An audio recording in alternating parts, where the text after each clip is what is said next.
sociétés de transport, oui, qui aujourd'hui battent le l'aile. Je veux parler de la nouvelle société de transport dont le siège est basé à Loncac, à Bata-Loncac pour ceux qui connaissent bien Yaoundé, dont les bus sont en...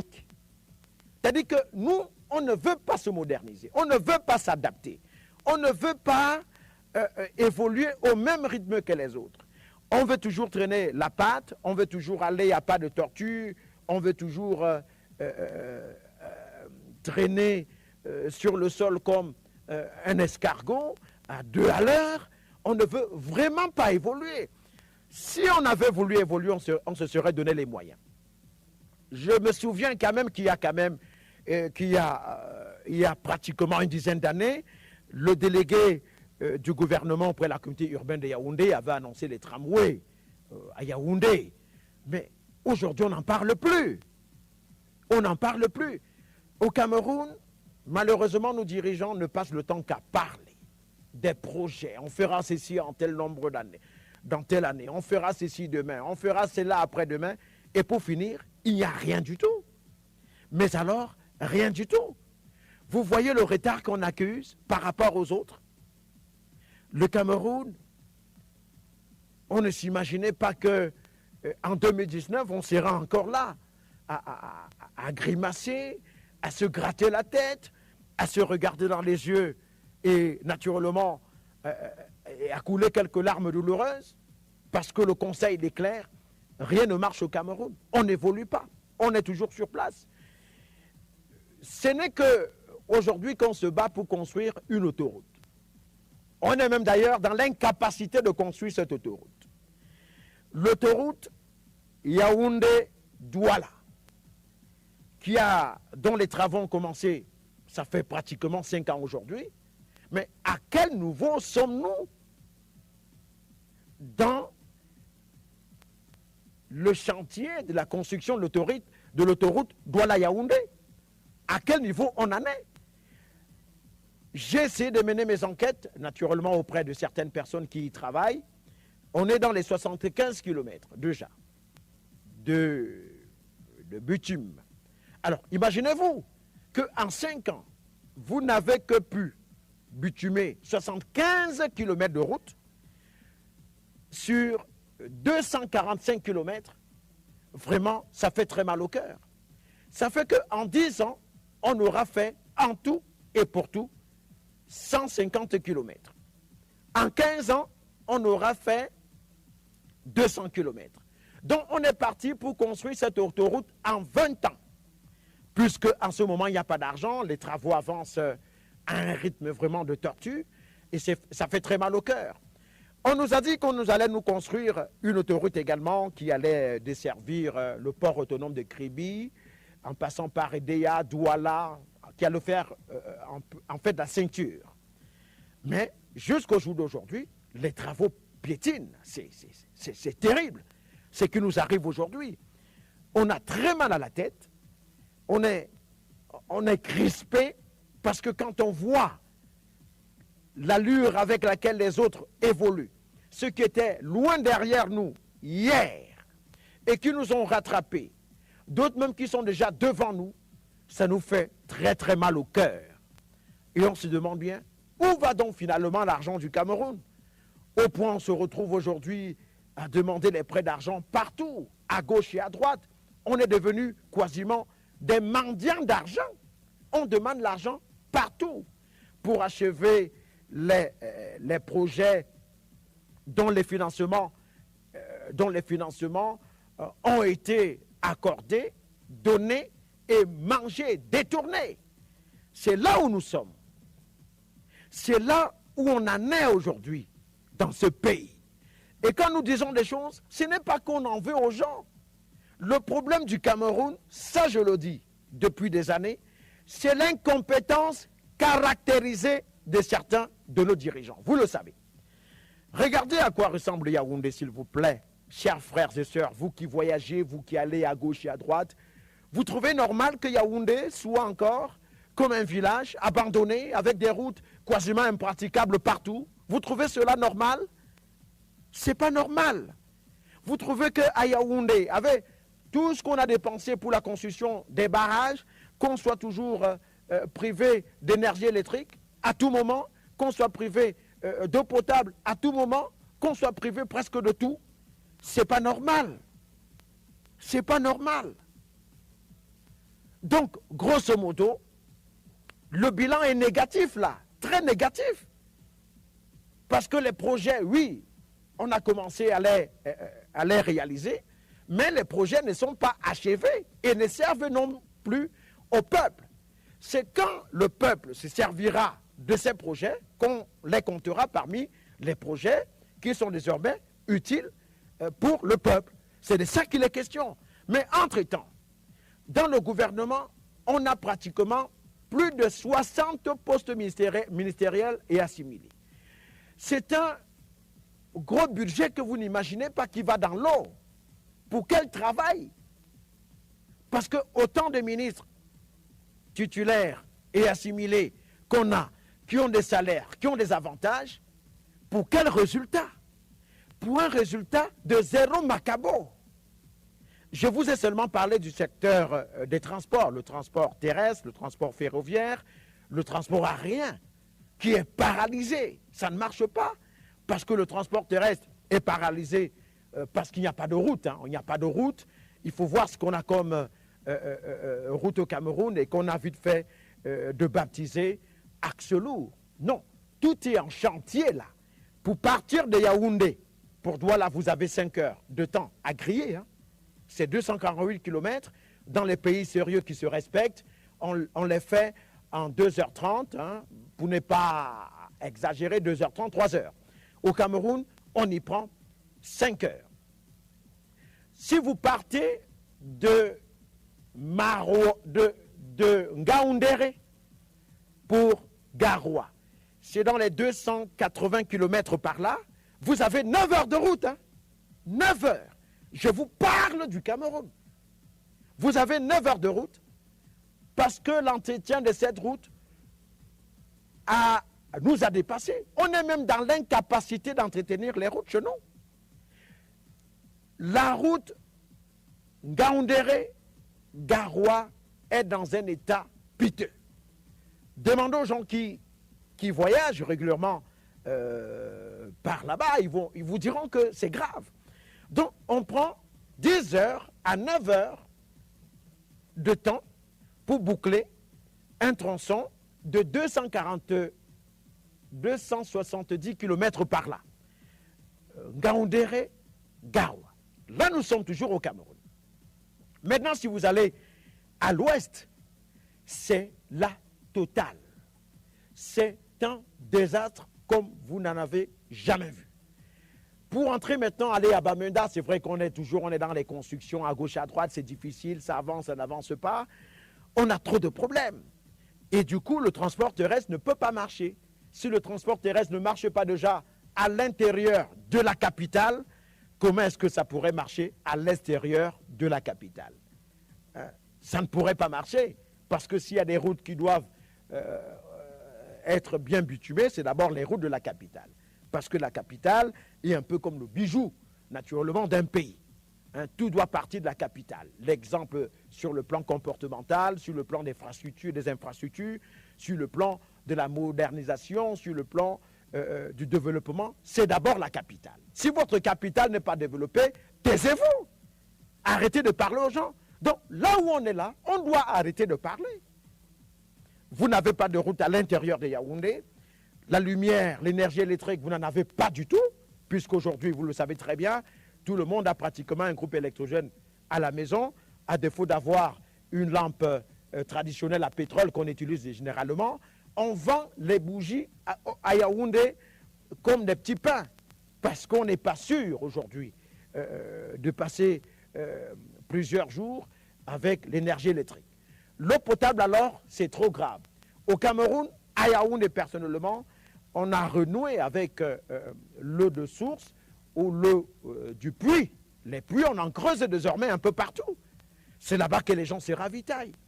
Là, je vous parle de la capitale. En temps normal, chers frères et sœurs, est-ce qu'on aurait les problèmes d'eau à Yaoundé? Pour ne pas parler du Cameroun. On n'aurait pas les problèmes de Yaoundé. Je n'ai pas envie de parler du Cameroun. C'est parce que s'il faut parler du Cameroun dans son entièreté, vraiment, les gens écraseront à la maison quelques larmes douloureuses. Quand on parle du Cameroun, on a envie de pleurer.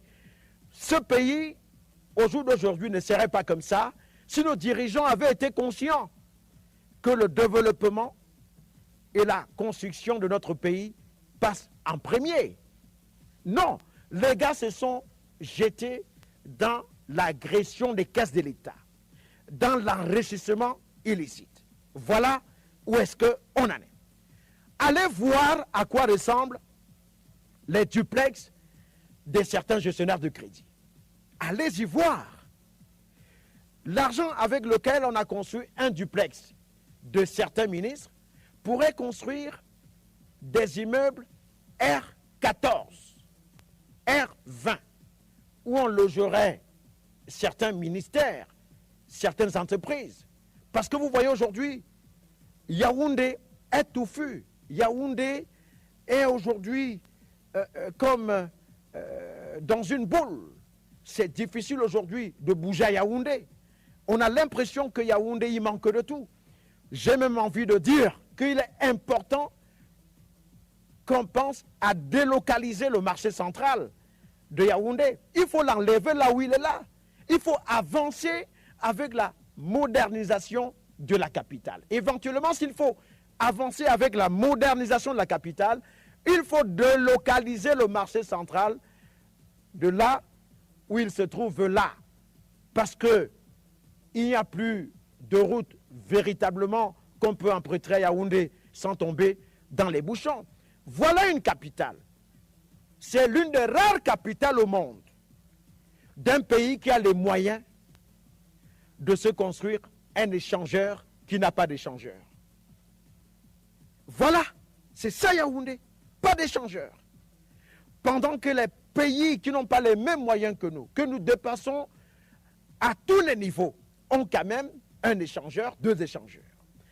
À Yaoundé, on nous a trompés avec une histoire que Timié Vouna a baptisé échangeur simplifié. Vous avez entendu ça quelque part dans un pays sérieux, que voici l'échangeur simplifié. On parle de l'échangeur multidirectionnel. Mais on n'a pas d'échangeur. On n'a rien. Aujourd'hui, qui puisse épater un étranger, quand vous avez un ami qui vient d'étranger, vous n'avez rien au Cameroun qui puisse l'épater. Rien du tout. On est dans la tourmente. Parce qu'on ne sait pas donner les moyens de construire notre pays, de développer notre pays.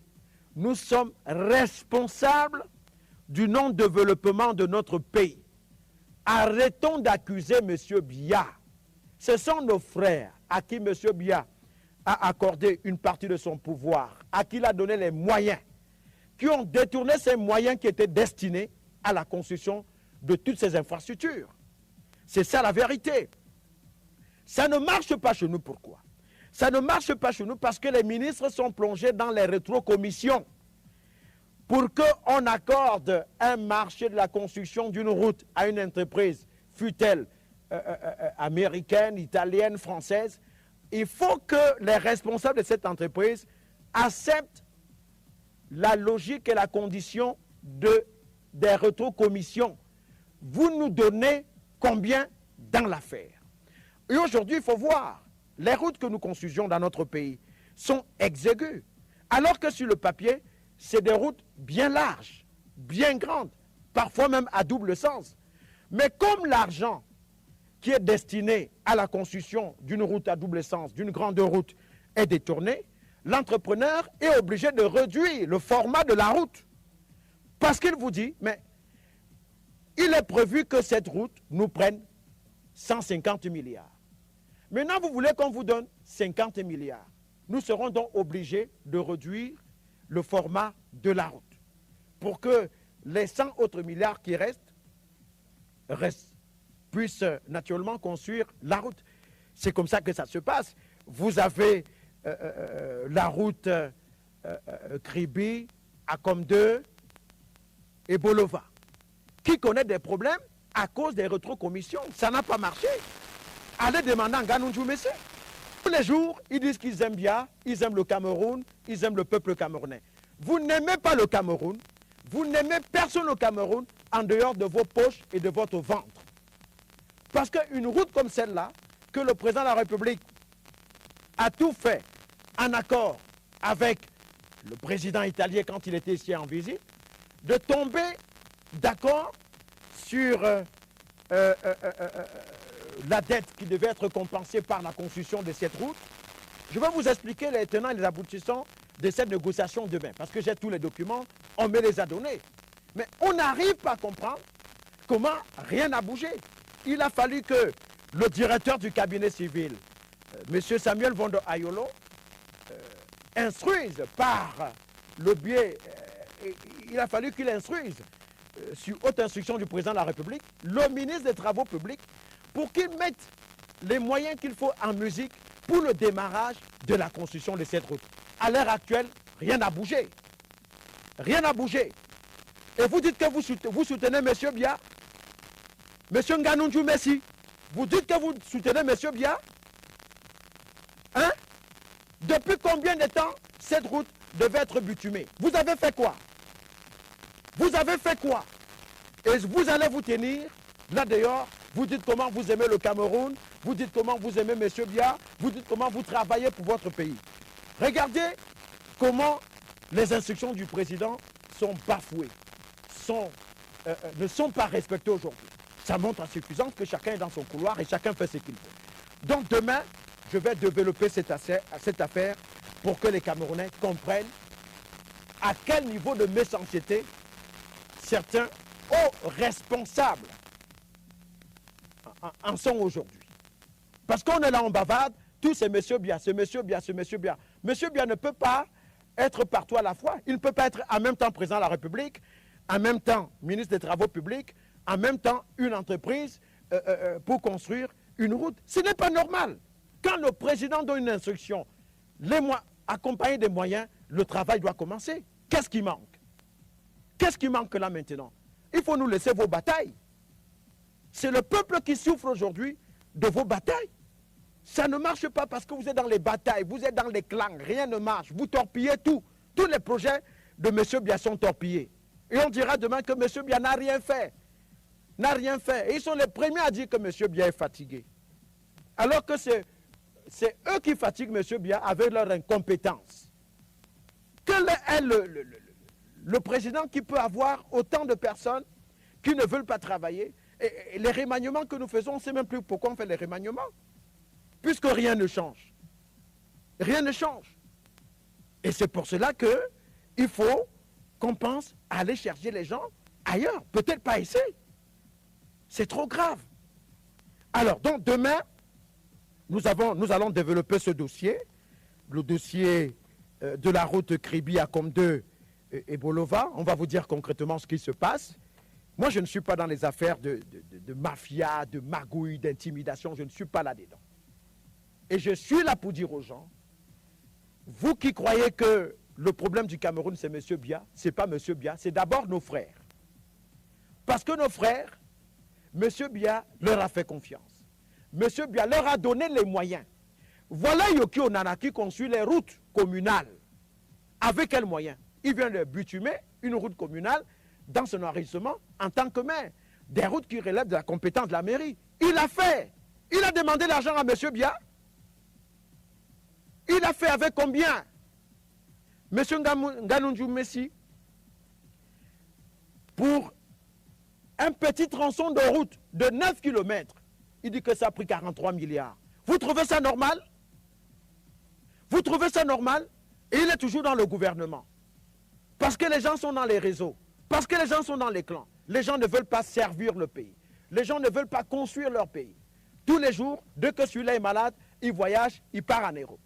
Tout l'argent qu'il détourne aujourd'hui aurait servi naturellement à structurer nos hôpitaux. L'hôpital central de Yaoundé, l'hôpital gynéco-obstétrique, l'hôpital général, le centre hospitalier universitaire, l'hôpital militaire même. Tous ces hôpitaux à capitaux publics ne seraient pas en manque de matériel. Plateau technique, il n'y en a pas, il n'y a presque rien du tout. Vous arrivez même dans un hôpital, Il n'y a même pas d'ambulance. C'est pas normal. C'est pas normal. Ces gens doivent tous démissionner. Ils font quoi là? Regardez à quoi nous ressemblent nos routes aujourd'hui. Toutes les routes sont gâtées. Douala, Yaoundé, c'est la pourriture. Yaoundé, Bafoussam, la pourriture. Partout, c'est pourri. Yaoundé est pourri. Il n'y a pas de route. Dans les villages, ça ne passe pas. Marouanga, Oundere, pourri. Tout est pourri. Nganunjou Messie, ministre des Travaux publics. C'est quoi ça? Et les gens vont dire, bien, bien, bien. Il va jouer le rôle de tout le monde à la fois. Donc c'est monsieur Bia qui doit venir parler ici à la radio pour dire aux gens comment les gens doivent se comporter. Allez lire le libéralisme communautaire, son premier ouvrage. Et maintenant, vous allez lire pour le libéralisme communautaire. Et là, vous verrez quelle est la vision que monsieur Bia avait pour ce pays. A tout de suite. Oh la miséricorde, ah sa miséricorde.